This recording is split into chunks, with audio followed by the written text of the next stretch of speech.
Good evening. Elvis Presley died today. He was 42.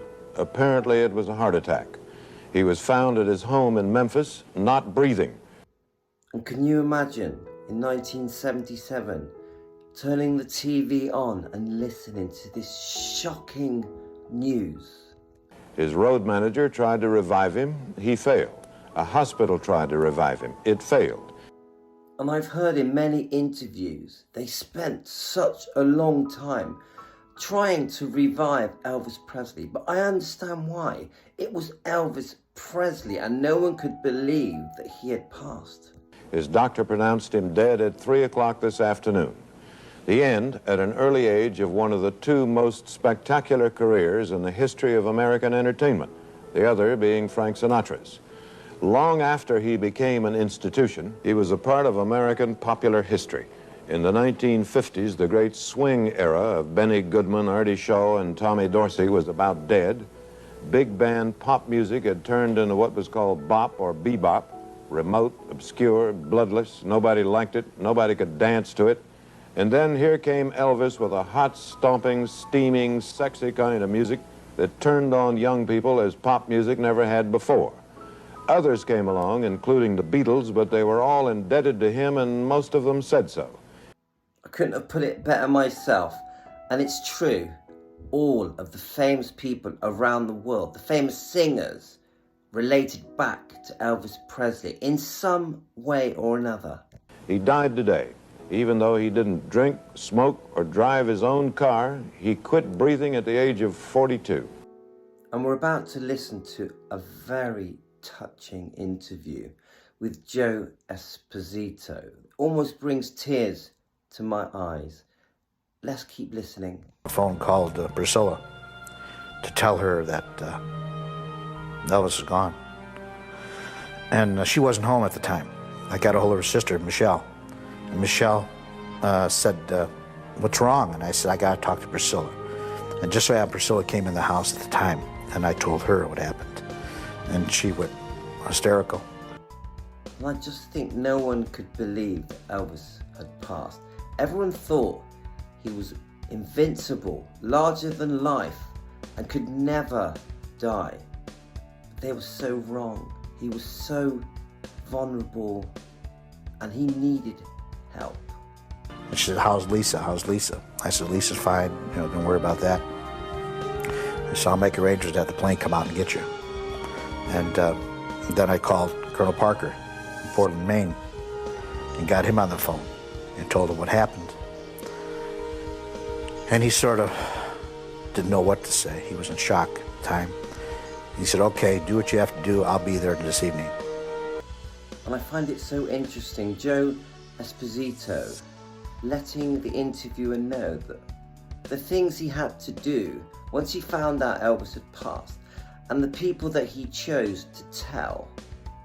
And at that point, press was all starting to show up. The rumors were getting around, newspapers were showing up, and radio stations were announcing Elvis is in the hospital.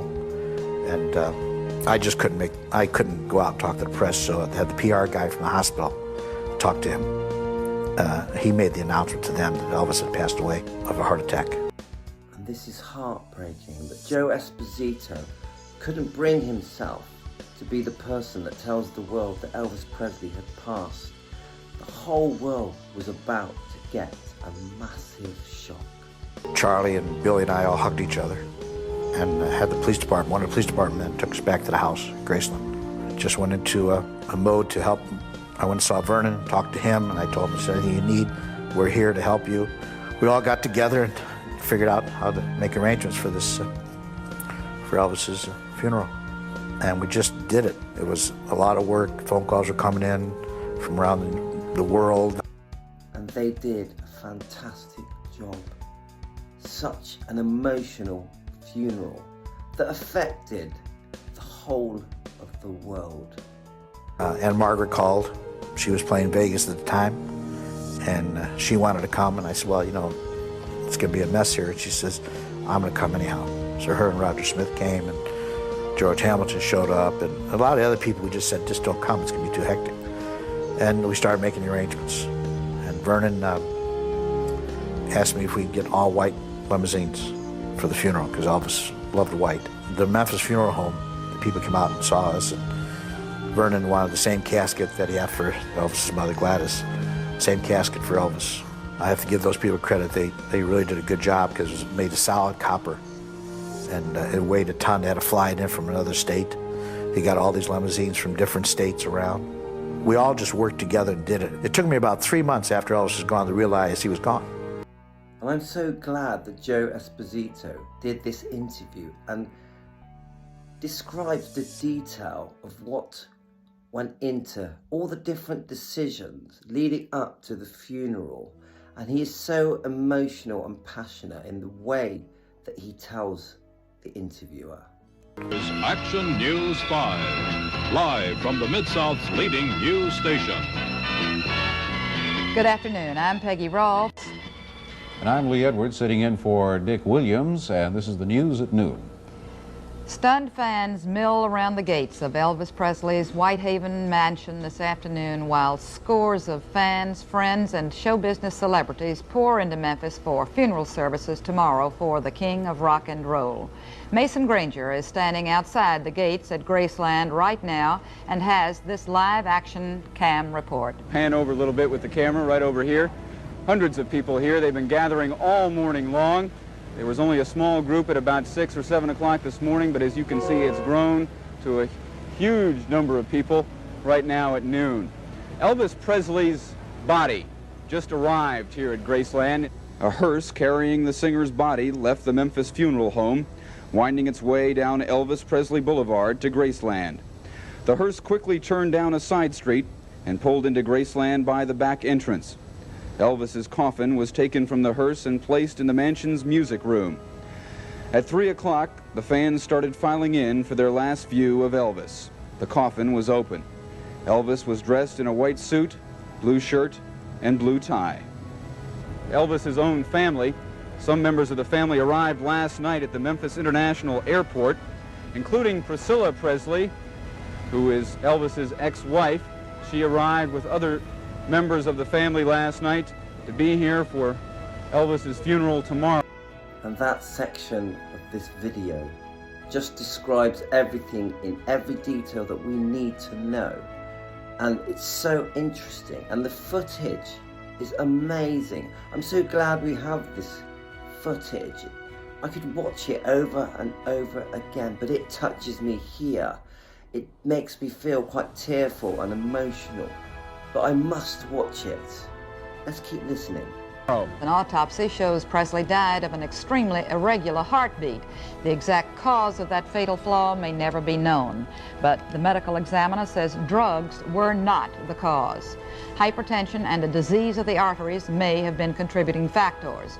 As Mason indicated earlier, the body will be on public view at Graceland this afternoon from 3 to 5 o'clock, and a private service will be held tomorrow afternoon at 2. We have an unconfirmed report that singer Tom Jones will deliver the eulogy. Among the many celebrities arriving overnight for the funeral, as Mason said, were Burt Reynolds and Anne Margaret. They went straight to the Graceland mansion. The King of Rock and Roll will be placed in a mausoleum at Forest Hill Cemetery. Most radio stations in Memphis are playing Elvis records, and thousands of motorists drove to work this morning with their headlights on to indicate publicly their mourning. Like this great American hero left us. I'm coming to the end of this video that I'm making now. I'm so thankful to Joe Esposito for doing this interview. And Joe Esposito, who passed in 2016. But I really do think Joe truly loved Elvis. And I think Joe never got over the fact that Elvis passed so young at 42. And they had their differences, the Memphis Mafia and Elvis. But I also believe that the early members of the Memphis Mafia truly did care for Elvis, but things just lost their way. And the footage on this video clip is so touching and emotional, but it's a must-see. It's something an Elvis fan must watch. Thanks, everyone.